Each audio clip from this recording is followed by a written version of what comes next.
আসসালামু আলাইকুম প্রিয় বন্ধুরা, দেশীয় প্রবাসে যে যেখান থেকে দেখছেন প্রত্যেককে শুভেচ্ছা জানাচ্ছি। একটা সময় ছিল আমাদের দেশের গবেষকরা বাংলাদেশে আঙুর হবে কিনা সেটি নিয়ে গবেষণা করতে করতে যুগের পর যুগ পার করে দিয়েছেন, কিন্তু আমাদের দেশে আঙুর সেভাবে হয়নি সে সময়। বা যারাও বা কিছু আঙুর উৎপাদন করেছেন, কোনোটা মিষ্টি হয়নি, টক হয়েছে, খাওয়ার উপযোগী না, এমন অনেকগুলো চেষ্টা বাংলাদেশে হয়েছে। কিন্তু সাম্প্রতিক সময়ে আমরা দেখছি যে বাংলাদেশে আঙুর হচ্ছে এবং বেশ ভালোভাবেই হচ্ছে, এবং সাধারণ যারা উদ্যোক্তা কৃষক তারাই কিন্তু আঙুর তৈরি করছেন, উৎপাদন করছেন। তো তেমনই একটা ছোট্ট বাগান, খুব বেশি বড় বাগান না, কিন্তু ছোট্ট বাগান, সেখানে আমরা দেখছি যে এই যে থোকায় থোকায় আঙুর ঝুলছে।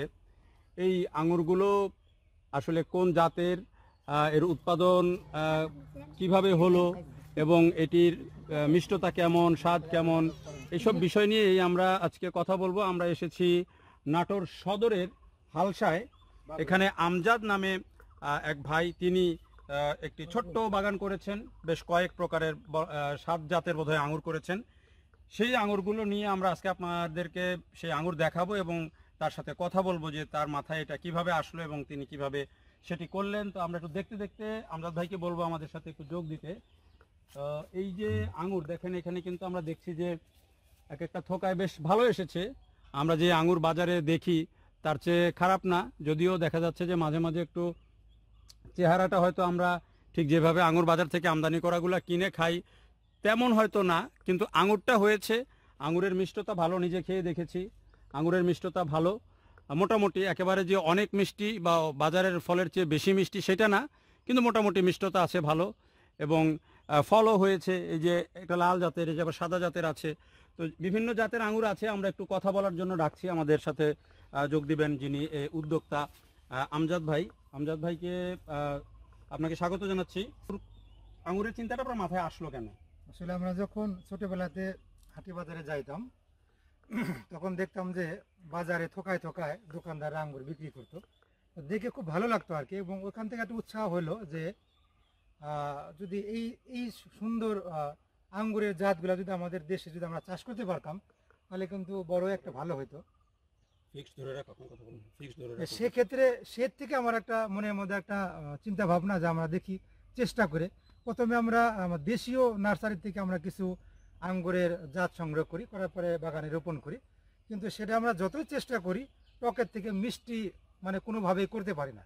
এবং এখানে আমরা একটু দেখি যে বাজারে আঙ্গুরগুলো দেখি থোকাটা অনেক বড় এবং কোয়ালিটি সম্পূর্ণ। আমরা যে দেশি আঙ্গুরটা করতেছিলাম থোকাগুলোই 50 গ্রাম, 100 গ্রাম, 150 গ্রাম। সেখান থেকে একটা চিন্তা ভাবনা আসলো যে আসলে তারা যে জাতটা করতেছে, আমরা যে জাতটা নিয়ে কাজ করতেছি সেটা আসলে সঠিক জাত না। এই ধরনের চিন্তা ভাবনা থেকে আমরা একটু বিদেশি মানুষের সাথে যোগাযোগ করি। সেটা যারা আঙ্গুর বাগানে কাজ করে, আমাদের দেশের অনেক লোক আছে যারা, ঢাকার এক ভাই আছে ইটালিতে আঙ্গুর বাগানে কাজ করে, তাদের মাধ্যমে যোগাযোগ করে আমরা এই বাইরের দেশ থেকে আমরা আঙ্গুরের আর কি ডাল বা রুট বলে, ওদেরকে বিয়া রুট বলা হয়। ওরা মনে করেন যে শুকনা মাটিতে, মাটিবিহীন শুকনা একটা কার্টুনের মধ্যে ওনারা অক্সিজেন দিয়ে পাঠিয়ে দেয়। ওই রুটগুলো আমরা মোটামুটি 36টা প্রজাতি আমরা এখানে বাগানে রোপণ করি। আমার 36টা প্রজাতি আছে। 36টা প্রজাতির মধ্যে এই প্রথম বছরে আমার মোটামুটি 7 জাতের আঙ্গুর আমাদের বাগানে আর কি ফলছে, এবং 60টি জাতি, মানে কোনোটার সাথে কোনোটা কম না। মোটামুটি মিষ্টতা ভালো, বাজারে আঙ্গুরের সাথে বেশি না হলেও কোনো অংশে কম না। যেহেতু তারা বিভিন্ন ধরনের কেমিক্যাল বা হরমোন বা মিষ্টতার জন্য তারা অনেক কিছু ব্যবহার করে, সেই জিনিসগুলো তো আমরা ওইভাবে হাতের কাছে পাইতেছি না। এবং কৃষি বিভাগ যে আছে তারা এই ধরনের বিষয় তারা জানেই না, মানে এগুলা কিভাবে করে। তো যার কারণে আমরা একটু সরকারি দিক থেকে একটু পিছিয়ে আছি।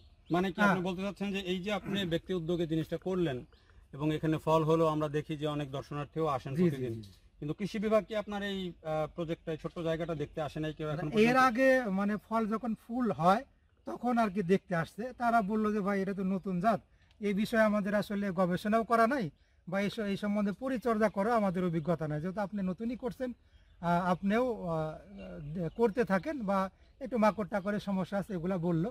পরবর্তী সময়ে কিন্তু এই ফল পাকছে। আমি অন্তত 8-10 দিন যাবত তাদেরকে মানে ফোন দিয়ে বলতেছি যে আইসা অন্তত দেখেন যে আমাদের আঙ্গুর বাগানের যে করছি আমরা আসলে স্বাদ টেস্টটা কেমন।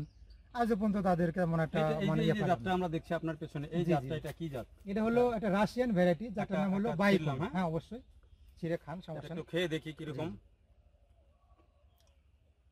মিষ্টতা মোটামুটি আছে, দু একটা বীজ আছে। আর কিছু বীজগুলা- কিছু এই দেখেন, এই যেরকম আমরা একটা হরমোন ইউজ করছি তো, হুম। ওই হরমোনটা ইউজ করলে বীজ থাকে না, যেরকম একটু হাঁটি দেখি, আর আপনার আর কি কি জাত আছে একটু, এই যে আমরা একটু যে দেখছি বাগানটা, যদিও একটু এই জানালা নিচু করে দেওয়া, আমরা জি, জি, জি, হাঁটতে গিয়ে একটু ইয়ে হচ্ছে। এইটাতে দেখছি যে আমরা এটা কি জাত? ডিকসন জাত। ডিকসন জাত, এটা ডিকসন, আপনার এটা কোন হলুদ দেশে? হয়।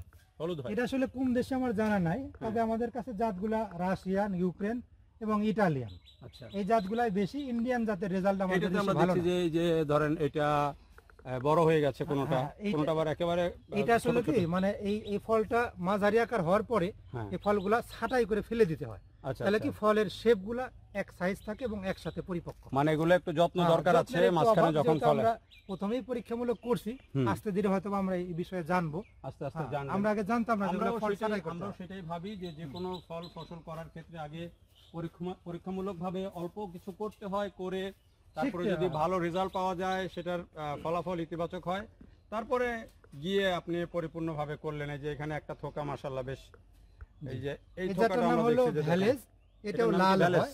ভ্যালেজ, এটার বৈশিষ্ট্য হলো এটা আপনার দেখেন একটা থোকাটা বেশ হয়, একটা পুরো থোকা রয়েছে। 2 কেজি 2.5 কেজি পর্যন্ত যখন গাছের পর্যাপ্ত বয়স হবে, আচ্ছা, 2 কেজি 2.5 কেজি পর্যন্ত থোকা হয় এক একটা। এক একটা। হ্যাঁ, এটা চেহারাও সুন্দর দেখছি, সুন্দর। এগুলো একটু কম্পারেটিভলি ভালো আছে। তো আপনি, আমার মনে হয় যে কৃষি বিভাগ যদি তাকে আরেকটু ভালো পরামর্শ দেয়, বা এটিকে কিভাবে, যে আমরা ফলের উপরে যে স্পট দেখছি বা প্রপারলি জি, জি। যে সাইজটা বড় হচ্ছে না, সেই জিনিসটা যদি একটু ম্যানেজ করা যায়, আমার মনে হয় যে এটা একটা ভালো বাজারের আঙ্গুরের সাথে মোটামুটি বাজারের আঙুরের সাথে। এই যে এইটার যে সাইজ আমরা দেখছি, দেখেন এই আঙুরটা, দেখেন এই আঙুরটা কিন্তু বেশ ভালো একটা থোকা এসেছে এবং বেশ ভালো সাইজ হয়েছে। আঙুরের চেহারাও খুবই সুন্দর। এটা তো আরো একটু বড় হবে, বড় হবে। আরো বড় হবে। এটা কি জাতের? এটা হলো আপনার অস্ট্রেলিয়ান কিং।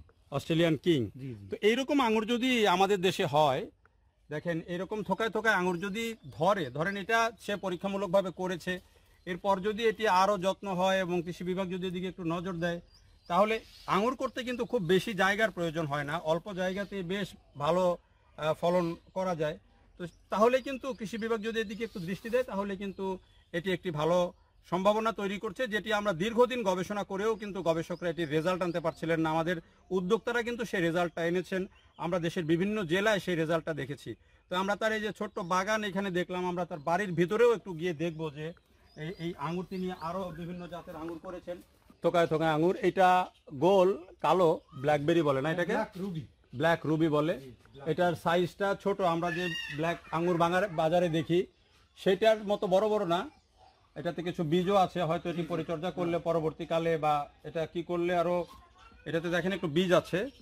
আবার তো এই এটি- জাতটা দেখেন, আসলে এটা জিব্রেলিক অ্যাসিডের ব্যবহার করলে বীজটা থাকে না। জিবেলিক অ্যাসিড হ্যাঁ, জি, ব্যবহার জি। করলে বীজ থাকে বীজ না। থাকে। ফলটা যখন গুটি সেট হয়, ফুল থেকে যখন গুটি সেট হয়, ওই সময় মনে করেন যে জিব্রেলিক অ্যাসিডের ব্যবহারটা করতে হয়, তাহলে এই বীজগুলা চলে যায়।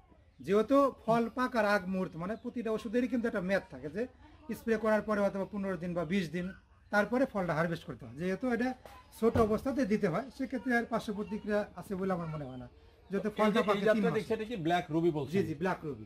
এটা কি আর বড় হবে না, এরকমই না, থাকবে? এটা আরো বড় হয়। মানে আমাদের এখানে একটু ভুল হলো কি, সেটা হলো এই ফলগুলো ছাঁটাই করতে হয়। আচ্ছা। ছাঁটাই করে একটু স্পেস যদি আমরা দিতাম, হ্যাঁ। তাহলে কিন্তু ফলের কোয়ালিটি গুলো আরো ভালো হতো। এই যে একেবারে থোকায় হ্যাঁ। থোকায় ধরেছে, মাশাআল্লাহ অনেক থোকায় থোকায় ধরেছে, বাট এগুলো ওই যে আমাদের দেশি খুদি জামের মতো ছোট ছোট আছে। সাইজটা এগুলা যদি একটু বড় সাইজ করা যায় বা একটু বড় হয়, তাহলে কিন্তু মাশাআল্লাহ এটার ফলন কিন্তু অনেক। আমরা দেখেনি যে এখানে দেখাই এক একটা থোকায়, কিন্তু একেবারে আমরা থোকাতে যে বড় বড় আঙুরের থোকা দেখি তেমনই ফলাফল আছে, বাট এগুলো একটু সাইজে ছোট হয়েছে। তো এই যে আপনি আমজাদ ভাই যে আঙুর করলেন, আপনার এখানে আঙুরের চারাও দেখছি, আপনি এই চারা কি বিক্রি করেন? এই যে আরেকটা জাত, এখান থেকে আমরা ফল হারভেস্ট করে ফেলাইছি, এটা মোটামুটি পেকে গেছে। তো আচ্ছা, এটা এই লালের জাতটা- মধ্যে গোল। এই জাতটা আমার কাছে মনে হয়েছে যে মানুষকে আমরা যেই আকর্ষণীয় কালার দেখে বা সাইজ দেখে যে ফল কিনি, এই ক্ষেত্রে এই জাতটা খুবই কার্যকর একটা জাত, এবং এটা দেখেন কিন্তু বেশ size-এ ভালো দেখেন, ভালো size-এ বড় কিন্তু হয়েছে। অনেক বড় হয়েছে। এইটা কি জাত? এই জাতটা কি এটা হলো জাত? একলো। অ্যাপোলো। একলো। অ্যাপোলো জি, জি, কোন দেশি এটা?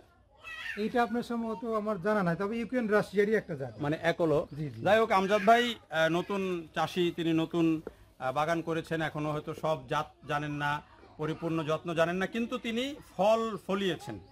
এখন এই ফলটাকে ভবিষ্যতে কিভাবে আরও ভালো করা যাবে, কিভাবে এটির আরও ভালো প্রোডাকশন হবে, সাইজটা ভালো হবে, রোগবালাই মুক্ত হবে, সেই ক্ষেত্রে কিন্তু আমাদের যে কৃষি বিভাগ তাদের একটা দায়িত্ব আছে, আমাদের যে ফল গবেষণা বিভাগ তাদের দায়িত্ব আছে।